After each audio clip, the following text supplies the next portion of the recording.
اعوذ باللہ من الشیطان الرجیم بسم اللہ الرحمن الرحیم۔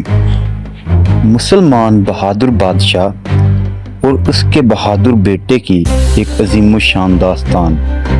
بہت سال پہلے جب ہندوستان میں مختلف سلطنتیں اور بادشاہتیں قائم تھیں، دکن کے علاقے میں ایک طاقتور اور بہادر مسلمان بادشاہ کی حکمرانی تھی۔ اس بادشاہ کا نام سلطان جمال الدین تھا۔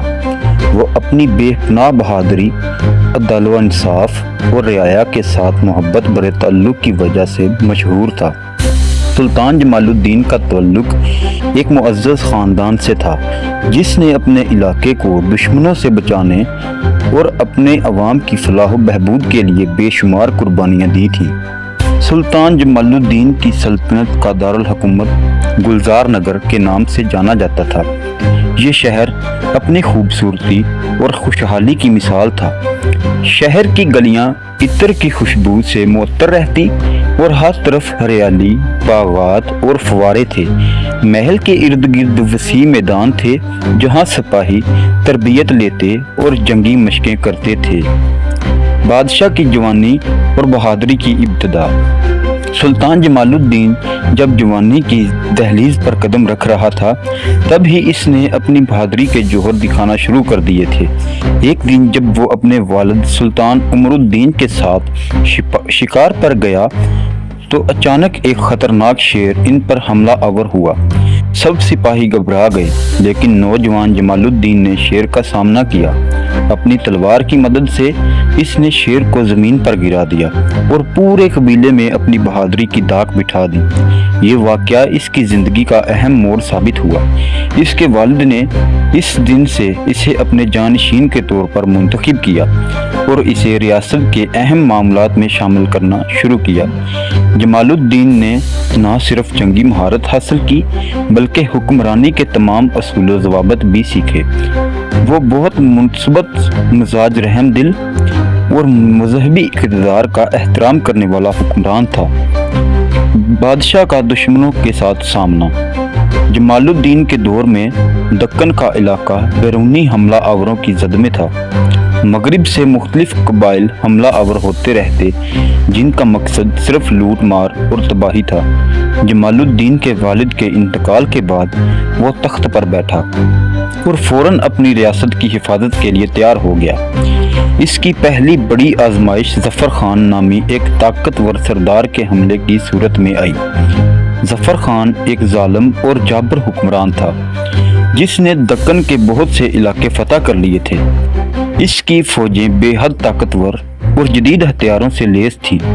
جب ظفر خان نے گلزار نگر کی طرف پیش قدمی کی تو پورے شہر میں خوف کی لہر دوڑ گئی، لیکن سلطان جمال الدین کو اللہ پر پورا بھروسہ تھا۔ اس نے اپنے سپاہیوں کو تیار کیا اور ایک جنگی حکمت عملی بنائی۔ جنگ گلزار نگر۔ ظفر خان کی فوجیں شہر کے باہر پہنچ چکی تھیں۔ شہر کی دیواریں بلند اور مضبوط تھیں، لیکن دشمن کے پاس بڑی تعداد میں منجنیقیں اور آتش گیر ہتھیار تھے۔ جبکہ پہلے دن دشمن نے شہر کی دیواروں کو نشانہ بنایا، سلطان جمال الدین نے اپنی فوجوں کو منظم کیا اور دیواروں کے دفاع میں کھڑا ہو گیا۔ اس کی حکمت عملی یہ تھی کہ دشمن کو دیواروں کے پاس آنے سے پہلے ہی ختم کیا جائے۔ سلطان خود بھی فوج کے ساتھ میدان میں اترا اور دشمن پر قہر بن کر ٹوٹا۔ وہ اپنی تلوار سے دشمنوں کو چیرتا ہوا آگے بڑھتا رہا۔ اس کی بہادری اور جنگی مہارت نے دشمن کے دلوں میں خوف پیدا کر دیا۔ جب دشمن کے سپاہیوں نے دیکھا کہ ان کا سردار سلطان جمال الدین کے ہاتھوں مارا جا سکتا ہے تو ان کے حوصلے پست ہو گئے۔ فیصلہ کن دن جب کہ جنگ جاری تھی، جنگ کئی دن تک جاری رہی۔ سلطان جمال الدین نے نہ صرف ظفر خان کی فوج کو پیچھے دھکیل دیا بلکہ کئی اہم جنگی قلعے بھی فتح کر لیے۔ آخر کار ظفر خان کو پیچھے ہٹنا پڑا اور وہ شکست خورا ہو کر واپس چلا گیا۔ اس نے فتح سلطان جمال الدین کی شہرت کو مزید بلند کیا۔ جنگ کے بعد سلطان نے اپنے عوام کے لیے ایک تقریر کی جس میں اس نے کہا یہ فتح صرف میری نہیں بلکہ آپ سب کی ہے۔ آپ کی دعاؤں اور ہماری فوج کی قربانیوں کی بدولت ہم نے دشمن کو شکست دی ہے۔ اللہ کا شکر ادا کریں اور ہمیشہ اپنی ریاست کی حفاظت کے لیے تیار رہیں۔ رعایا کی خدمت اور عدل و انصاف۔ فتح کے بعد سلطان جمال الدین نے اپنی سلطنت کی فلاح و بہبود کے لیے کئی اہم اقدامات کیے۔ اس نے نئی تعلیمی ادارے قائم کیے جہاں مذہبی تعلیم کے ساتھ ساتھ سائنسی اور فلسفیانہ علوم بھی پڑھائے جاتے تھے۔ وہ ہمیشہ انصاف کے تقاضوں کو پورا کرنے کی کوشش کرتا تھا۔ اس کی عدالت میں امیر اور غریب دونوں کو برابر سمجھا جاتا تھا۔ ایک دن ایک غریب کسان سلطان کی عدالت میں آیا، کہا کہ اس کی زمین زبردستی ایک امیر زمیندار نے چھین لی ہے۔ سلطان نے فوراً اس معاملے کی تحقیقات کا حکم دیا اور ثابت ہونے پر زمیندار کو سخت سزا دی۔ اس واقعے نے سلطان کے عدل کو پوری سلطنت میں مشہور کر دیا۔ دشمن کی واپسی اور آخری جنگ۔ کئی سال تک امن و امان قائم رہا لیکن ظفر خان شکست کو کبھی بھول نہ سکا۔ اس نے دوبارہ طاقت اکٹھا کی اور ایک بڑا اتحاد بنایا تاکہ گلزار نگر کو فتح کر سکے۔ سلطان جمال الدین کو اس خطرے کا علم ہو چکا تھا لیکن اس بار دشمن زیادہ تیار اور خطرناک تھا۔ جب دشمن کی فوجیں دوبارہ حملہ آور ہوئیں تو سلطان نے ایک بار پھر اپنی فوج کو تیار کیا، لیکن اس بار جنگ زیادہ سخت اور خوفزیز تھی۔ دونوں طرف سے بے شمار سپاہی مارے گئے لیکن سلطان جمال الدین اپنی بہادری سے دشمن کا مقابلہ کرتا رہا۔ سلطان کی قربانی۔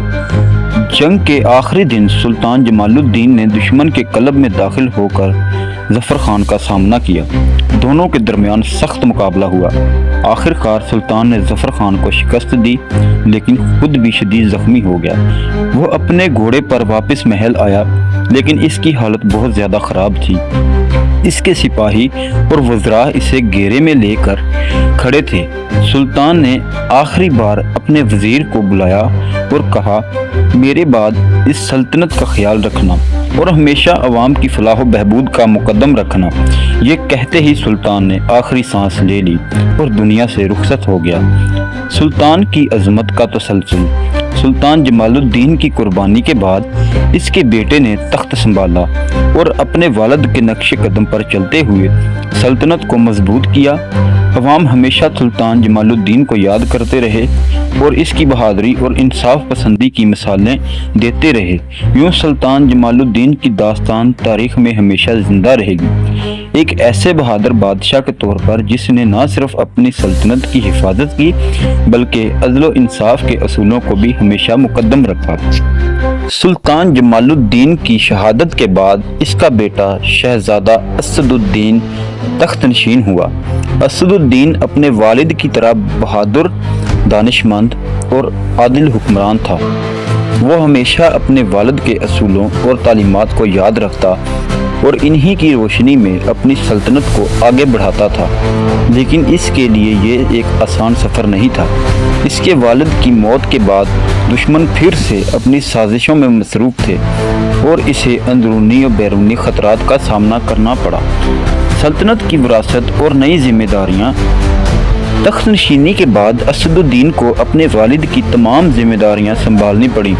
وہ جانتا تھا کہ سلطنت کی حفاظت اور اسے مضبوط بنانا اس کی اولین ترجیح ہونی چاہیے۔ گلزار نگر میں رعایا کو اپنے نئے حکمران سے بڑی امیدیں وابستہ تھیں اور اسد الدین ان کی توقعات پر پورا اترنے کے لیے پرعزم تھا۔ اپنے والد کے مشیروں کی مدد سے اسد الدین نے سب سے پہلے سلطنت میں موجود معاشرتی اور اقتصادی مسائل پر توجہ دی۔ اس نے نظام عدل میں مزید بہتری لانے کے لیے نئے قوانین نافذ کیے اور سلطنت کے مالیاتی امور کو درست کرنے کے لیے زمینداروں اور تجارتی قافلوں کے ساتھ ملاقاتیں کی۔ اس کا مقصد ایک ایسی سلطنت قائم کرنا تھا جہاں عوام خوشحال اور مطمئن ہوں۔ داخلی دشمن اور نئے چیلنجز کا سامنا۔ تاہم جیسے ہی اسد الدین نے سلطنت کے انتظامی معاملات میں استحکام پیدا کیا، داخلی سازشوں نے سر اٹھانا شروع کر دیا۔ اس کے والد کے دور میں کچھ مخالفین نے دشمن کے بیج بو دیے تھے اور اب وہ اس نئے کم تجربہ کار بادشاہ کو کمزور سمجھتے ہوئے اپنے منصوبوں پر عمل پیرا ہو رہے تھے۔ ایک خاص دشمن وزیر اعظم غیاث الدین، جو سلطنت کا ایک اہم رکن تھا، اندرون خانہ اپنی طاقت بڑھانے کی کوشش میں لگا ہوا تھا۔ غیاث الدین ایک ذہین لیکن مکار آدمی تھا۔ وہ اپنی باتوں سے دربار میں اثر و رسوخ بڑھا رہا تھا۔ وہ چاہتا تھا کہ اسد الدین کو اقتدار سے ہٹا کر خود تخت پر قابض ہو جائے۔ وزیر اعظم کی سازشیں۔ غیاث الدین نے اسد الدین کو بدنام کرنے اور رعایا میں بغاوت پھیلانے کے لیے مختلف حربے اپنانے شروع کیے۔ وہ دربار کے کچھ اعلیٰ افسران اور زمینداروں کو اپنے ساتھ ملا کر ایک خفیہ منصوبہ تیار کر رہا تھا۔ وہ افواہیں پھیلانے لگا کہ اسد الدین نے اپنے والد کی طرح بہادر نہیں ہے اور وہ ریاست کو صحیح طریقے سے نہیں چلا سکتا۔ ایک رات غیاث الدین نے اپنے خفیہ ساتھیوں کے ساتھ ایک خفیہ ملاقات کی۔ وہ جانتا تھا کہ اگر اسے اقتدار حاصل نہ کرنا ہے تو اسے اسد الدین کو سیاسی اور عوامی طور پر کمزور کرنا ہوگا۔ اس نے اسد الدین کے خلاف جھوٹی سازشوں، الزامات تیار کرائے اور انہیں عوام میں پھیلایا۔ سلطان اسد الدین کا رد عمل۔ سلطان اسد الدین کو جلد ہی اس بات کا علم ہو گیا کہ دربار میں اس کے خلاف سازشیں ہو رہی ہیں، لیکن وہ فوری رد عمل دینے کی بجائے ایک دانشمندانہ حکمت عملی اپنانا چاہتا تھا۔ اس نے اپنے والد کی دی ہوئی نصیحت یاد کی۔ دشمن کو شکست دینے کے لیے پہلے اسے سمجھنا ضروری ہے۔ چند روز بعد سلطان نے دربار میں تمام وزراء اور مشیروں کو طلب کیا۔ دربار کے بیچ میں کھڑا ہو کر اسد الدین نے نہایت وقار سے کہا، مجھے معلوم ہے کہ یہاں میرے خلاف سازشیں ہو رہی ہیں، لیکن میں اپنے والد کے اصولوں پر قائم رہوں گا اور کسی بھی بے انصافی کو برداشت نہیں کروں گا۔ جو بھی ریاست کے مفاد کے لیے خلاف کام کرے گا اسے جواب دہ ہونا پڑے گا۔ اس تقریر نے دربار میں خاموشی طاری کر دی۔ بہت سے وزراء اور مشیر جو غیاث الدین کے ساتھ تھے اب خوف زدہ ہو گئے تھے، لیکن غیاث الدین اپنی سازشوں میں اور گہرائی جا چکا تھا۔ غیاث الدین کا زوال۔ کچھ ہی دن بعد اسد الدین نے اپنے جاسوسوں کے ذریعے غیاث الدین کی سازشوں کا ثبوت اکٹھا کیا۔ اس نے ان تمام دستاویزات اور گواہوں کو دربار میں پیش کیا، جس سے غیاث الدین کی حقیقت سب کے سامنے آ گئی۔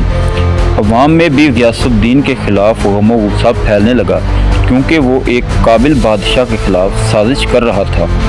آخرکار اسد الدین نے غیاث الدین کو گرفتار کروا کے اسے قید میں ڈال دیا۔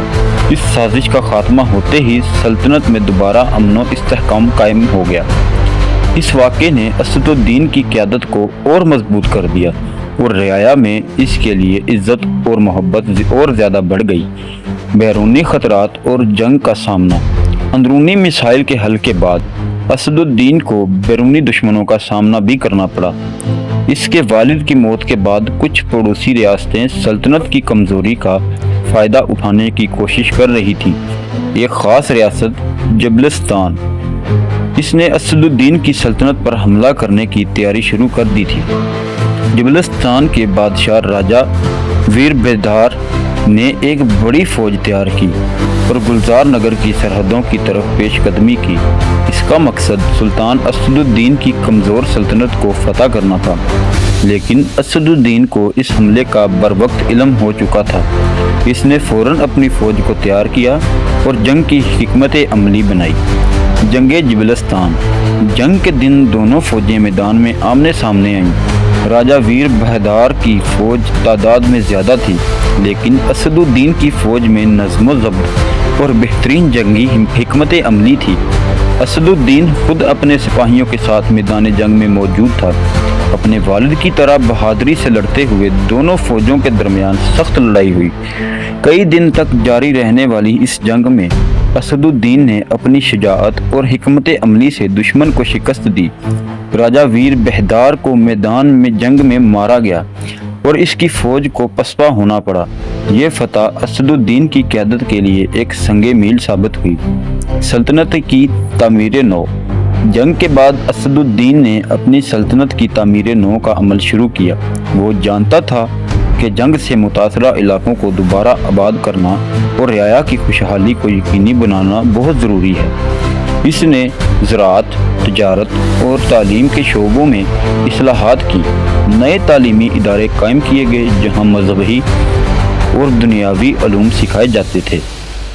اس نے اپنی عوام کے ساتھ قریبی تعلقات استوار کیے اور ان کے مسائل کو حل کرنے کی ہر ممکن کوشش کی۔ اس کی حکومت کے دوران گلزار نگر اور اس کی سلطنت نے ایک بار پھر خوشحالی کا دور دیکھا۔ رعایا کی محبت اور تاریخ میں مقام۔ سلطان اسد الدین کی حکمرانی نے اس کی سلطنت کو اندرونی اور بیرونی دونوں خطرات سے محفوظ کیا۔ وہ اپنے والد کی طرح ایک عظیم بادشاہ ثابت ہوا جس نے اپنی سلطنت کو مضبوط کیا اور عدل و انصاف کی مثال قائم کی۔ اس کی دانش مندی اور بہادری کی داستانیں صدیوں تک یاد رکھی جائیں گی۔ سلطان اسد الدین کے انتقال کے بعد گلزار نگر میں ایک عظیم الشان مقبرہ تعمیر کیا گیا جہاں اسد الدین اور اس کے والد سلطان جمال الدین کو دفن کیا گیا۔ اس مقبرے پر ہمیشہ رعایا آ کر دعائیں کرتی اور ان بادشاہوں کی عظمت کو یاد کرتی۔ یوں سلطان جمال الدین کی وراثت اس کے بیٹے اسد الدین کے ذریعے نہ صرف محفوظ رہی بلکہ اور مضبوط ہوئی، اور ان دونوں کا نام تاریخ میں ہمیشہ عزت اور وقار کے ساتھ لیا جاتا ہے۔ تو ناظرین، یہ تھی آج کی ہماری بہت ہی پیاری ویڈیو۔ اگر آپ کو ویڈیو اچھی لگے تو ویڈیو کو لائک کریں اور ہمارے چینل کو سبسکرائب کریں۔ شکریہ۔